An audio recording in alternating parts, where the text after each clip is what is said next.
Tällä videolla me tehdään tähän alkuun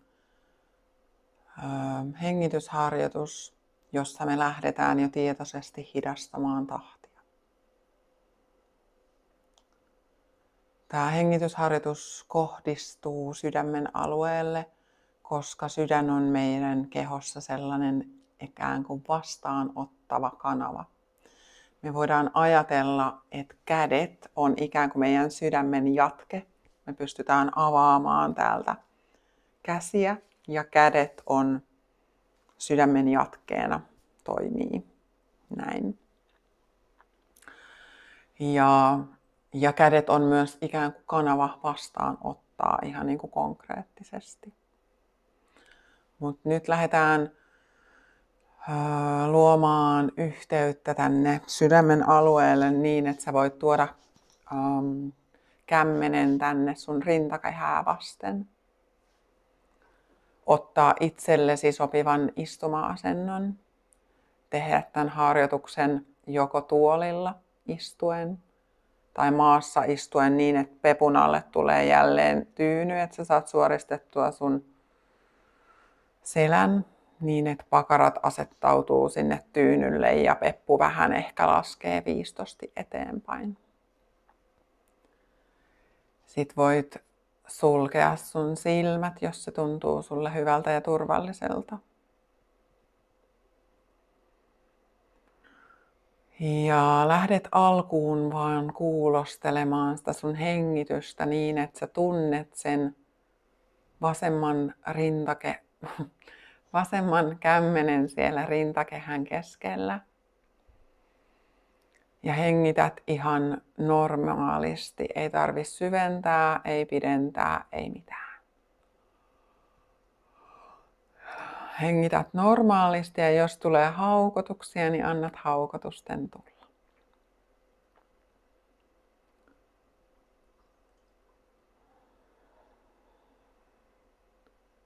Ja huomaa sun vatsa. Sä voit vaikka halutessasi oikean kämmenen asettaa sinne vatsan päälle. Meidän lantion alue kerää helposti tosi paljon jännityksiä.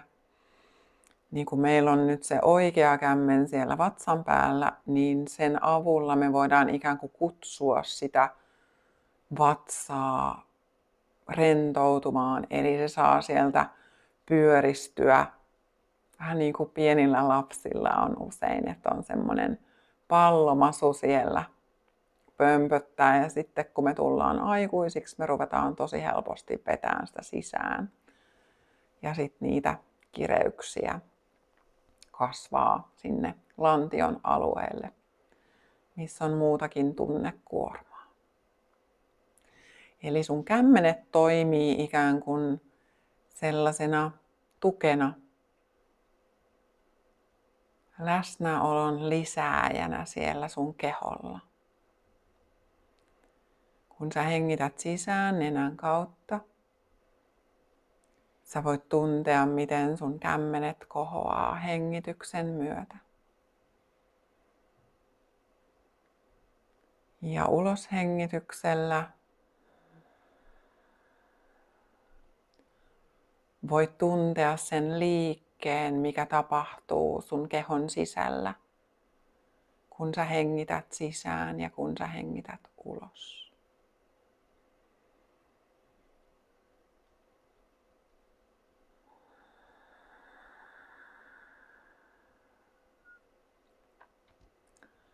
Ja tässä hengitysharjoituksessa hengitetään molemmat sekä sisään että ulos hengitys nenän kautta.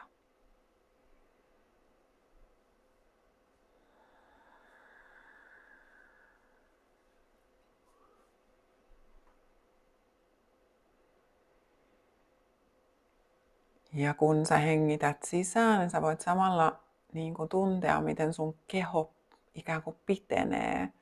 Miten sun ranka suoristuu aina sisäänhengityksellä. Ja uloshengityksellä sä ikään kuin päästät vähän sellaisesta ilmapallosta irti. Ja jälleen sisäänhengityksellä Tunnet, miten sun ranka suoristuu. Lisää pituutta. Ja ulos hengityksellä. Hetkeksi jotain menee vähän enemmän kasaan.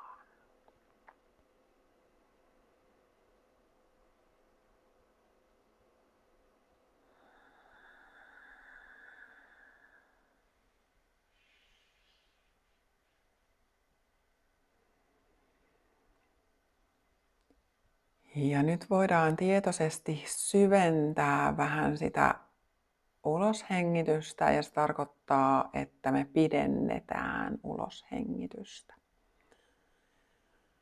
Eli kun me hengitetään sisään, niin me tietoisesti pidennetään aavistuksen sitä uloshengitystä.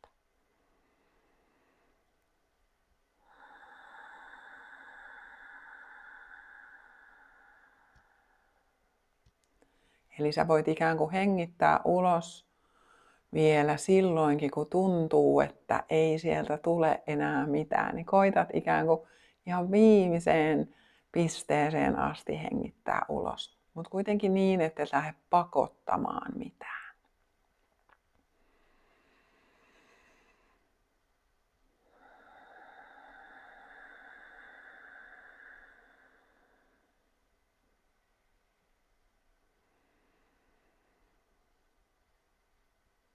Eli sisäänhengityksellä jälleen tunnet, kun selkä suoristuu.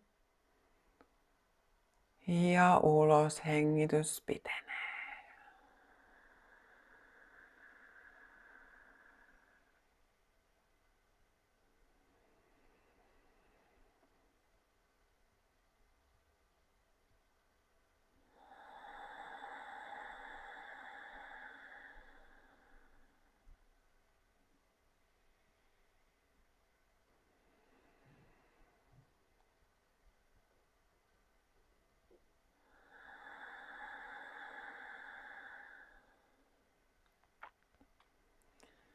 Ja ne kädet siellä sun keholla kauniisti myös muistuttaa siitä, että sä oot läsnä.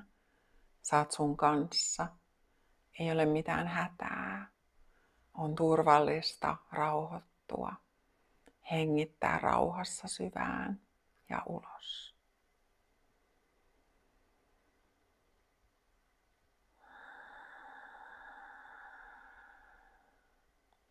Hengitetään yhdessä vielä 3 kierrosta. 3 kierrosta sisään ja 3 kierrosta ulos.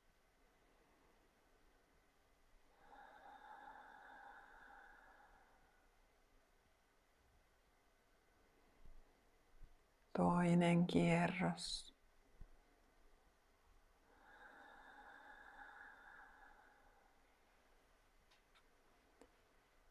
Ja 3. kierros.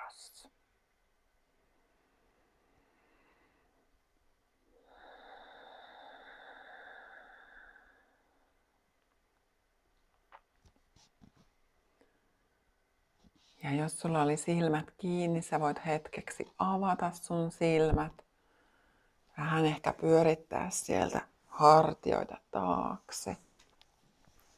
Kiertää mahdollisesti kehoa vähän puolelta toiselle.